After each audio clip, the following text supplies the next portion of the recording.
بسم اللہ الرحمن الرحیم ایاک نعبد و ایاک نستعین۔ میرے پاکستانیوں، آج آپ سب کو میں پاکستان کی 74ویں یوم آزادی کی مبارک دینا چاہتا ہوں۔ یہ پاکستان میں ہمیشہ کہتا ہوں ایک عظیم خواب کا نام تھا، اور وہ خواب تھی ہمارے فاؤنڈنگ فادرز قائد اعظم محمد علی جناح اور علامہ اقبال کی۔ اور وہ خواب یہ تھی کہ ہم نے پاکستان کو ایک اسلامی فلاحی ریاست بنانا تھا، اور دوسری طرف اس ریاست کے اندر قانون کی بالادستی قائم کرنی تھی، جدھر سب انسانوں کے حقوق ہونے تھے، چاہے ان کا کوئی رنگ ہو یا جو بھی ان کا مذہب ہو، لیکن سب انسان برابر اور حقوق ان کے ریاست میں گارنٹی کرنے تھے۔ تو یہ ایک بہت بڑی خواب ہے، اور اس سفر کے اوپر ہم نکلے ہوئے ہیں، اور مجھے کوئی شک نہیں کہ انشاءاللہ اس منزل تک ہم پہنچ جائیں گے، لیکن اس میں ہم سب مل کے ایک جدوجہد کریں گے تو پہنچیں گے۔ دوسری میں آج آپ کو مبارکی دینا چاہتا ہوں، جس طرح ساری قوم نے مل کے کرونا وائرس کا مقابلہ کیا، شاید ہی کسی قوم نے اس کامیابی سے بیلنس کیا، اس کرونا وائرس کی جدوجہد میں شاید ہی کسی نے اس طرح بیلنس کیا جو ہمارے ملک پاکستان نے کیا۔ شروع میں ہمیں خوف تھا کہ ایک طرف کرونا سے لوگ مریں گے، دوسری طرف ہمیں خوف تھا کہ جو لاک ڈاؤن لگانے سے پوری معیشت ختم ہو گئی، بند ہو گئی، اس کی وجہ سے بھوک سے لوگ مریں گے۔ تو جو ہم نے فیصلے کیے، آج ہمیں اللہ کا خاص شکر ادا کرنا چاہیے کہ کرونا کے کیسز بھی نیچے آ گئے ہیں، اور ہماری معیشت بھی اوپر جانا شروع ہو گئی ہے۔ اس میں پھر سے میں کہتا ہوں کہ کوشش انسان کرتا ہے، لیکن کامیابی اللہ دیتا ہے۔ یہ نہیں کہ ہم جنگ جیت چکے ہیں، ابھی بھی چیلنجز سامنے ہیں۔ ہم نے اگر احتیاط نہ کی، اور سب سے بڑی احتیاط ہے کہ ہم جب بھی لوگوں کے سامنے جدھر پبلک میں جائیں اپنے فیس ماسک پہنیں۔ آسان چیز ہے، جیسے ہی آپ یہ پہنتے ہیں تو چانسز اس وبا کے پھیلنے کی کم ہو جاتی ہے۔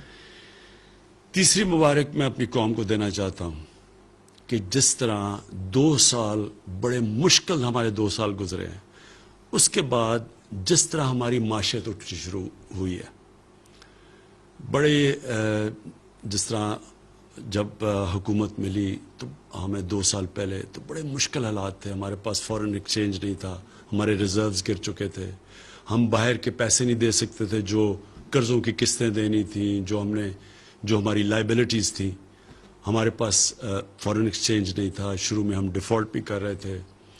بڑا مشکل وقت تھا، کیونکہ اگر ملک اپنے جو انہوں نے قرضے دینے یا جو لائبلٹیز ہیں اس پہ ڈیفالٹ کر جائے تو اس کے بڑے برے اثرات ایک ملک کے اوپر آتے ہیں۔ سب سے برا اثر پڑتا ہے کہ جو آپ کے پاس ملک میں ڈالر آنا ہوتے ہیں وہ اور کم ہو جاتے ہیں۔ جب وہ کم ہوتے ہیں تو ڈالر کی قیمت اوپر چلی جاتی ہے اور روپیہ نیچے گر جاتا ہے، اور جب روپیہ نیچے گرتا ہے تو یاد رکھیں ساری چیزیں جو باہر سے ہم امپورٹ کرتے ہیں، خریدتے ہیں، وہ مہنگی ہو جاتی ہیں، اور ملک میں مہنگائی آ جاتی ہے۔ تو بہت بری مہنگائی سے ہم بچے ہیں، کیونکہ ہم ڈیفالٹ سے بچ گئے تھے۔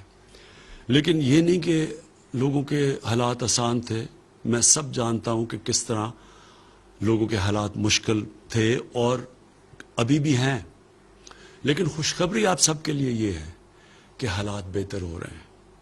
ہماری ہر چیز، اگر آپ نے دیکھنا ہے کہ بزنس کمیونٹی کا کتنا اعتماد ہے ایک ملک کی معیشت پہ، تو سٹاک مارکیٹ دیکھیں، ریکارڈ ہماری سٹاک مارکیٹ نے کامیابی سے اوپر گئی ہے۔ اس لیے گئی ہے کہ لوگوں کا اعتماد بڑھنا شروع ہو گیا، اور اس کی ایک بہت بڑی وجہ ہماری کنسٹرکشن انڈسٹری ہے۔ ہم نے اپنی کنسٹرکشن انڈسٹری کو وہ مراد دیے ہیں جو کہ کبھی پاکستان کی تاریخ میں کنسٹرکشن انڈسٹری کو پہلے نہیں ملے تھے۔ اور کنسٹرکشن انڈسٹری جب آپ کی اٹھنی شروع ہوتی ہے تو اس کے ساتھ 40 اور انڈسٹریز ہیں جو اٹھنی شروع ہو جاتی ہیں۔ اس کا مطلب یہ کہ جو سب سے بڑا مسئلہ اس ملک میں ہے روزگار کا، لوگوں کو روزگار ملنا شروع ہو جاتا ہے، اور ویلتھ کریشن شروع ہو جاتی ہے۔ ویلتھ کریشن کا مطلب کہ جب آپ ملک کی دولت بڑھتی رہتی ہے تو اس سے دو کام ہوتے ہیں. ایک کام یہ ہوتا ہے کہ ہم اس پیسے سے ہمارا ٹیکس بڑھنا شروع ہو جاتا ہے, اور جب ٹیکس بڑھتا ہے تو ہم وہ پیسے خرچ کر سکتے ہیں اپنے نچلی کمزور طبقے کو اوپر لانے کے لیے, اور دوسری طرح ہم پھر اپنے قرضے واپس کر سکتے ہیں. ہمارا دو بڑے بوجھ پڑے ہوئے تھے ہماری حکومت پہ جب ہمیں 2 سال پہلے اقتدار ملا. ایک کہ جو پچھلی حکومتوں نے قرضے لیے ہوئے تھے, جتنا ہم نے پہلا سال ٹیکس اکٹھا کیا 4000 ارب روپیہ, اس میں سے 2000 ارب روپیہ ان قرضے جو لیے ہوئے تھے ان کے اوپر قسطیں واپس کرنے پہ.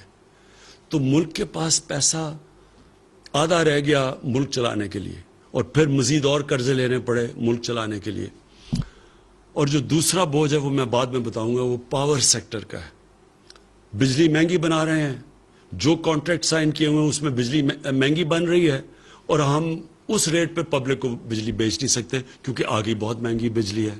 اور پھر ہماری انڈسٹری مقابلہ نہیں کر سکتی برے صغیر کی انڈسٹری سے, مثلا ہندوستان اور بنگلہ دیش, کیونکہ وہاں بجلی سستی تھی. تو یہ دو ہمیں سب سے بڑے مشکلات پڑی ہوئی تھی.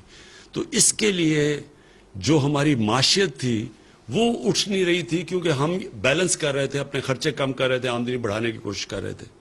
تو اللہ کا شکر ہے کہ آج ہماری آمدنی بڑھنی شروع ہو گئی ہے. اس کرونا وائرس کے باوجود ہماری جولائی کے اندر جو ٹیکس کلیکشن ہے وہ جو ہم نے ٹارگٹ سیٹ کیا تھا اس سے زیادہ ہوئی ہے, اور آگے اور بہتر حالات نظر آ رہے ہیں. اور جیسے جیسے ہماری کنسٹرکشن انڈسٹری چلے گی تو انشاءاللہ ہماری ٹیکس کلیکشن بھی بڑھتی رہے گی, اور روزگار بھی لوگوں کو ملتا رہے گا. اور ہمارا جو اور خوشائن چیز ہے, ہماری ایکسپورٹس بڑھنی شروع ہو گئی ہیں. جو دنیا کے اندر ساری دنیا میں ایکسپورٹس کو نقصان ہوا ہے کرونا وائرس کی وجہ سے, تو یہ ہمارے لیے بڑی, پھر سے میں کہوں گا خوشائن چیز ہے کہ ہماری ایکسپورٹس بڑھنی شروع ہو گئی ہے. ہماری ٹیکس کلیکشن اوپر چلی گئی ہے, ہماری سٹاک مارکیٹ اوپر چلی گئی ہے, سیمنٹ کی سیلز اوپر چلی گئی, اس کا مطلب کنسٹرکشن ایکٹیویٹی شروع ہو گئی ہے. اور انشاءاللہ آگے جو ہم اب دیکھ رہے ہیں کہ حالات اب مزید بہتر ہوتے جائیں گے. تو جو میں پھر سے آپ کو جو کہا تھا کہ دوسرا ہمارے لیے بہت بڑا مسئلہ وہ ہے کہ مہنگی بجلی جنریٹ کر رہے ہیں ہم. کانٹریکٹس جو سائن کیے ہوئے تھے ماضی میں حکومتوں نے, وہ بجلی جس قیمت پہ بنا رہے تھے اس میں اور جو ہم بیچ رہے تھے اس میں بہت بڑا فرق تھا, جس کی وجہ سے ہمارے گردشی قرضے بڑھتے جا رہے تھے. کوئی بھی دکان نہیں چل سکتی اگر وہ مال خریدے 10 روپے کا اور بیچے لوگوں کو 5 روپے کا. کوئی دکان نہیں چل سکتی.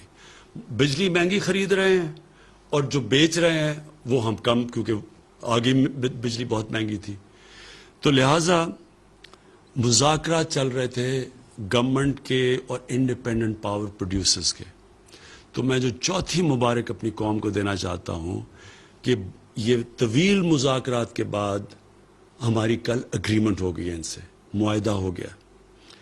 اس کی ڈیٹیلز تو ہماری ٹیمز آپ کو بتاتی رہیں گی, لیکن اس کا آپ کے عوام کے اوپر کیا فرق پڑے گا, اس سے جو بجلی کی جنریشن کی قیمت ہے وہ کم ہونی شروع ہو جائے گی.